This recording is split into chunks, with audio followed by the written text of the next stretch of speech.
isang malaking syudad, may batang pusa ang itinapon at inabandona ng kanyang ina sa isang malaking tambak ng basura, umiiyak, nagugutom at di alam kung ano ang kanyang gagawin. Dahil sa sobrang gutom ay nagawa na lang niya ang maghanap ng tirang pagkain. Habang naglalakad ay may nakita siyang construction site at bigla niyang naisip na kailangan niyang mabuhay mag-isa. At doon nag-apply siya bilang isang manggagawa, kahit di sanay ay nagawa niya pagbutihin ang kanyang trabaho. At sa gabi naman ay nagtatrabaho siya bilang waiter sa isang bar at taga-entertain ng customer at sa umaga naman ay taga-ayos at taga-supply ng mga gulay sa market.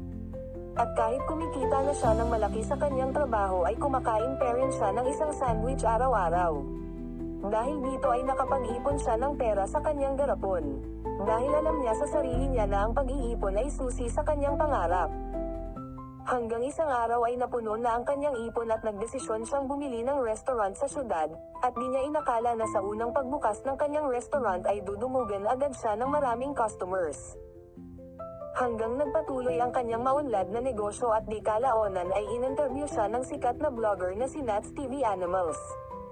At idineklara siya ng lahat sa lugar na pinakamayamang batang pusa sa history.